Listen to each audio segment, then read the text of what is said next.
مسئلہ نمبر 82 ہے میرا، دعا کی اہمیت کے اوپر، سنت اذکار کے اوپر، اسماء اعظم کیا ہے، دعا کی قبولیت کے لیے کون سے اسماء آپ صلی اللہ علیہ وسلم نے تعلیم فرمائے ہیں۔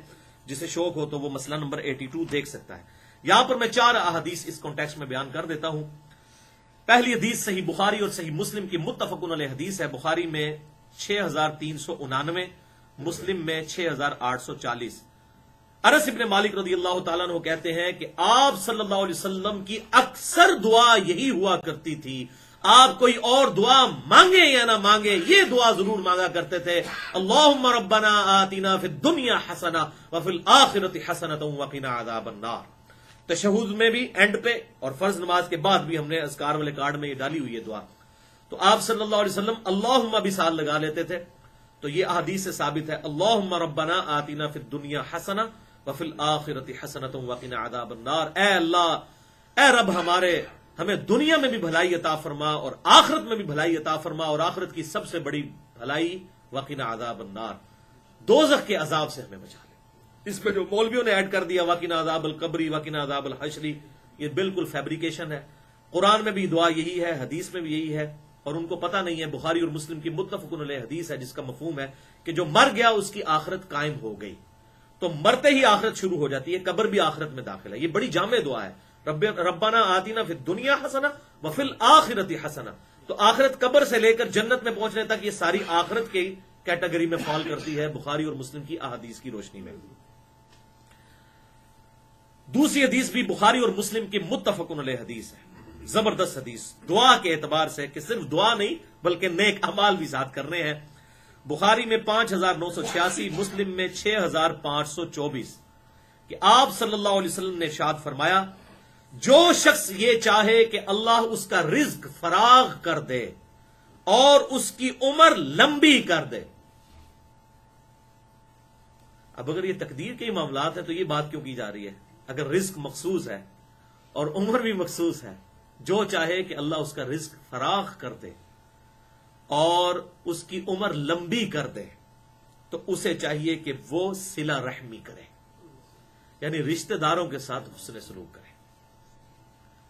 اب دیکھ لیں حقوق العباد کی کتنی امپورٹنس ہے۔ یہاں پہ یہ نہیں آیا کہ نمازیں پڑھے، روزے رکھے، وہ اپنی جگہ، صلہ رحمی کرے تو اللہ تعالیٰ اس کی برکت سے اس کے رزق میں فراخی عطا فرما دے گا اور اس کی عمر بھی لمبی کر دے گا۔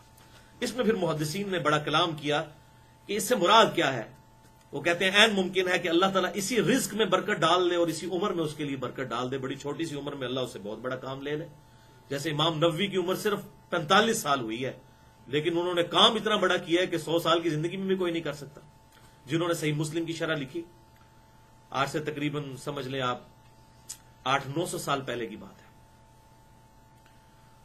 اور دوسرا یہ ہے کہ یہ اس کی تقدیر میں ہی لکھا ہوا ہو کہ بندہ مجھ سے دعا کرے گا اور اس دعا کی برکت سے میں اس کے ساتھ ایسا معاملہ کر دوں گا۔ یہ اللہ نے رولز بنا دیے ہیں، اور تو یہ جنرل رول ہے، تقدیر میں نہ بھی لکھا ہو، قرآن میں تو لکھا ہے ادعونی استجب لکم، میں میرے بندے مجھ سے مانگ، میں دعا قبول کرنے والا ہوں۔ وَإِذَا سَأَلَكَ عِبَادِي عَنِّي فَإِنِّي قَرِيبٌ أُجِيبُ الدَّعْوَةَ الدَّاعِ إِذَا دَعَانِ، اے میرے محبوب صلی اللہ علیہ وسلم، جب میرے بندے آپ سے پوچھیں میرے متعلق تو آپ فرمائیں میں بالکل تمہارے قریب ہوں، ہر پکارنے والے کی پکار کو سنتا ہوں، لیکن فَلْيَسْتَجِيبُوا لِي وَلْيُؤْمِنُوا بِي لَعَلَّهُمْ يَرْشُدُونَ، لوگوں کو بھی چاہیے کہ وہ میرا حکم مانے اور مجھ پر ایمان لائیں جیسا کہ ایمان لانے کا حق ہے، پھر وہ کامیاب ہوں گے۔ ون وے ٹریفک نہیں ہے، دودھ پینے والا مجنو نہیں، اللہ کو رسپانس کرنے والا انسان، اس کو اللہ تعالیٰ ایکسپٹ کرے گا۔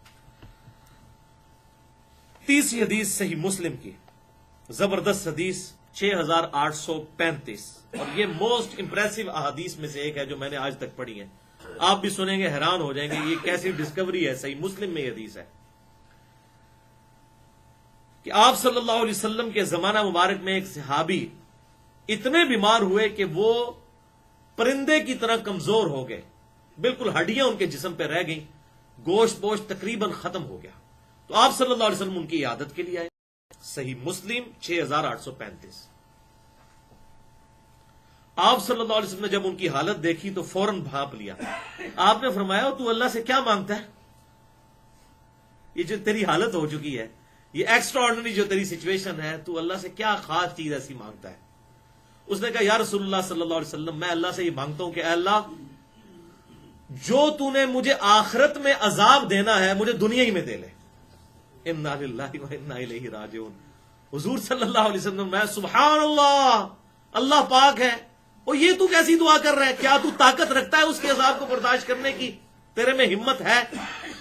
اور تجھے تو چاہیے تھا کہ تو دعا کرتا ربنا آتنا فی الدنیا حسنہ وفی الآخرۃ حسنۃ وقنا عذاب النار. اے اللہ مجھے اس دنیا میں بھلائی عطا فرما اور آخرت میں بھی. اللہ کے خزانوں میں کوئی کمی ہے؟ تو پھر اس نے یہ دعا